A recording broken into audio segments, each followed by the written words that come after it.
and these are my group members, Robert, Daryl, Mikey, and Kenny.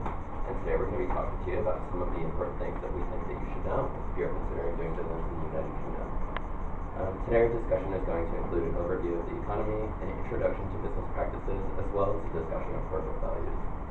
But before we get to all of that, Robert is going to take you through some basic facts about the Alright, so first I wanted to start off with the basic facts. So the UK is actually made up of 3 countries, being England, Scotland, and Northern Ireland.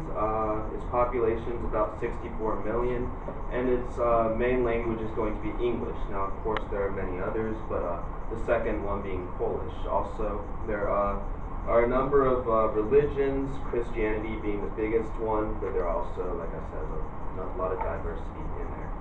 It's a unitary democracy based on a constitution, and it is roughly 940,000 square miles, which is about the size of Oregon. It is the 5th largest economy in the world, ranked by GDP, and the world's largest financial center, tied with New York City. It is the world capital for foreign exchange trading, and they set the market price for currencies against other currencies. Their currency is the sterling pound, which is subdivided into the pence, which is sort of similar to how the dollar is divided into cents. Has many geological resources and agricultural resources. There's a long list that I won't name them all off, but 10% of their GDP is off of petroleum and natural energy exports, which is a very large part for an industrialized country. The top exports and top imports are all very similar. Both the top ones are cars, and then refined petroleum, crude petroleum for the imports, and at the bottom the gas turbines and computers will be different. I wanted to pass on to Daryl, who's going to be talking about social norms. Thank you, Robert. Alright, greetings. The British strongly value greetings and first impressions. Their normal way of greeting is with a handshake. Their handshake, in my research I found that their handshake is longer and tighter than the American standard handshake. So if I would demonstrate, if I usually go for the 2 pumps, 1, 2, but in the UK you go for 1, 2, 3, 4.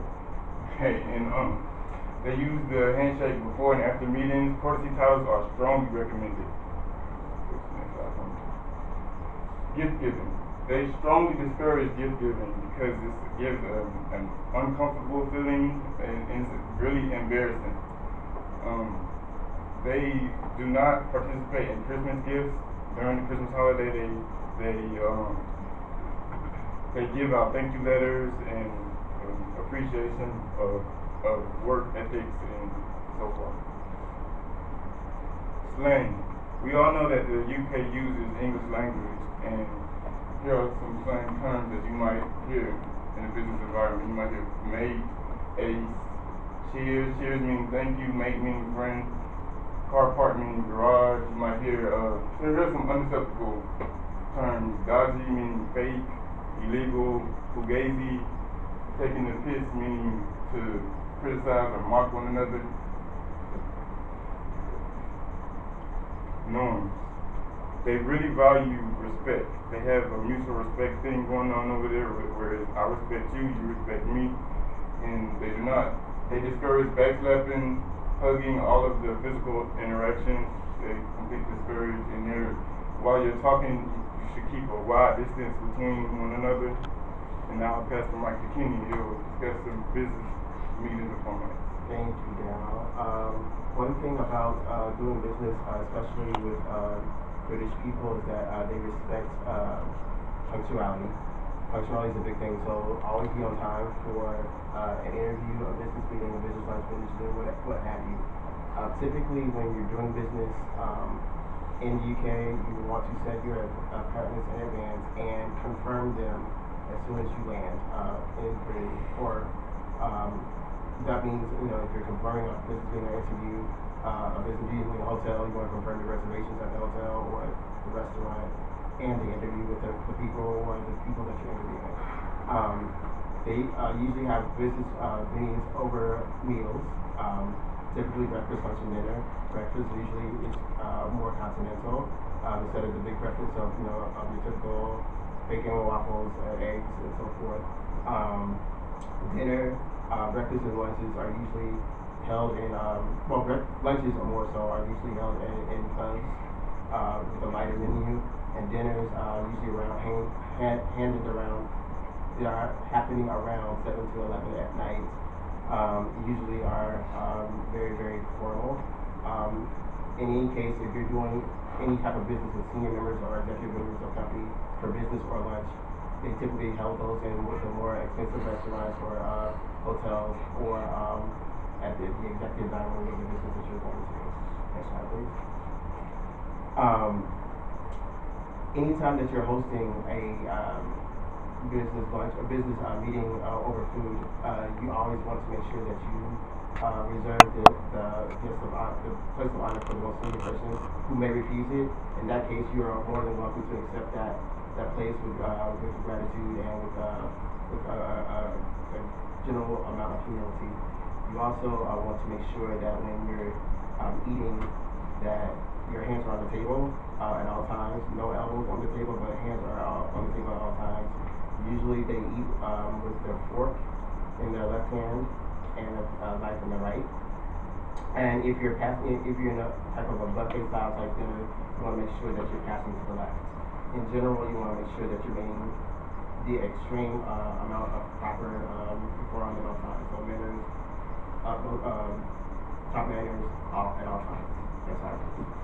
Also, I'll forget one more thing. One time, if you're having conversations about during business, you want to avoid conversations and or jokes about the royal family, anybody's genealogies or heritage, and diet and health. Kind of those things with that. You want to talk about things like the weather, sports, food, not food, I'm sorry, animals, those type of things. Next slide, please. Also, when style and appearance is very important to the British people as far as conducting business. You want to make sure that you're maintaining a very, very conservative appearance. For the men, you want to make sure that you're very, very conservative, no loud or busy patterns. Make sure that if you're wearing a dress shirt, that it doesn't have a pocket. If it does, make sure it's empty. They should be the highest quality possible or affordable. Typically, businessmen, especially the floor level executives, wear shoes which are laced instead of loafers, as well as maintaining a neat professional appearance. So that means minor accessories, like a watch, wedding ring, no earrings, that kind of thing. For the women, you want to make sure that again that you're very, very conservative. Again, excellent quality dress, closed-toe shoes, preferably stilettos.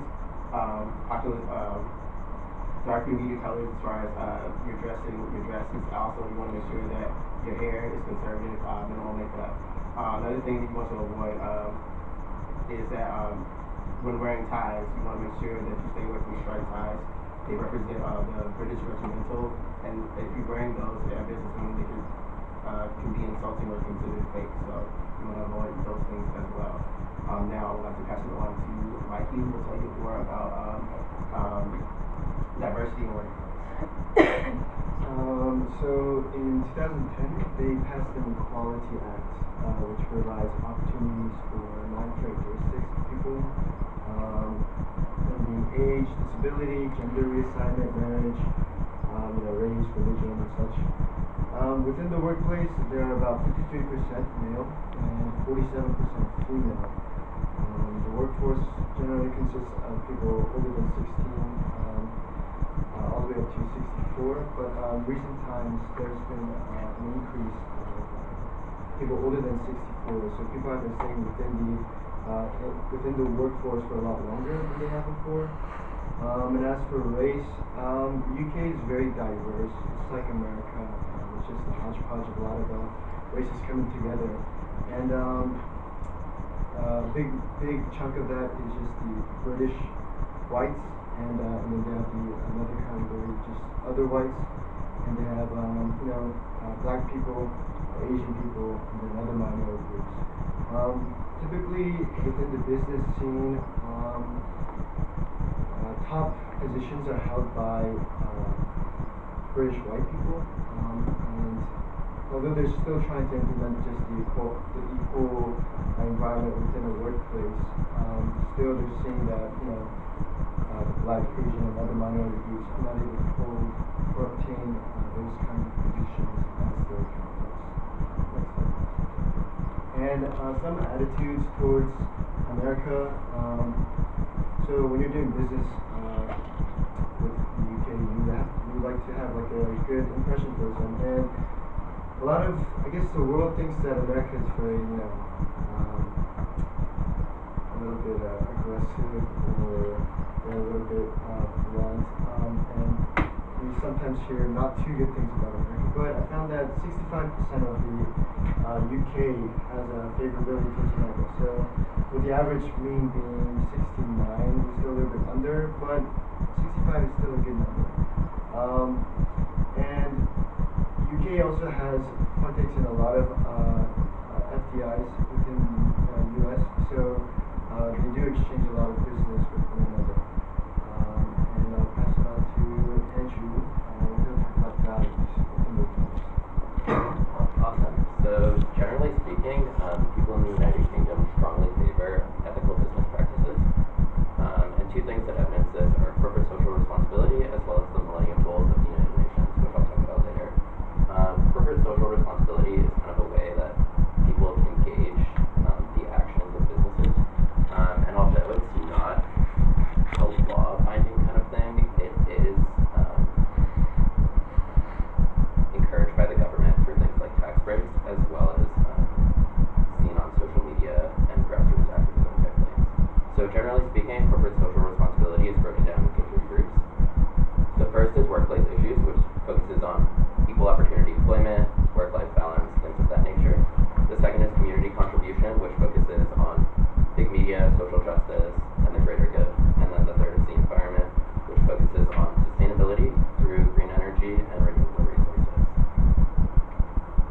So the Millennium Goals of the United Nations are something that the United Nations developed around the turn of the 21st century. There are 8 of them, and 3 of them are really relevant to business practices in the UK, because the UK has pledged to adhere to these goals. I'll start with the least important. The least important is probably encouraging sustainability, because in the UK they have already kind of been trending towards better waste management, using more sustainable energy sources, etc. The next is developing like interconnected trade networks, and then sharing technological resources, and those kind of things. So overall, the UK is probably not the place to go if you want to manufacture or produce industrially. However, because of their high standards of business ethics, it is a good place to go for like high morale employees, entrepreneurship, that kind of thing. So that's all we have for you today. Let us know if you have any questions. What's BAME? That's the acronym for Black, Asian, and minority people. Oh, okay. And Polish is the second most frequent language in England? It's Polish. That's interesting. They made up 1% of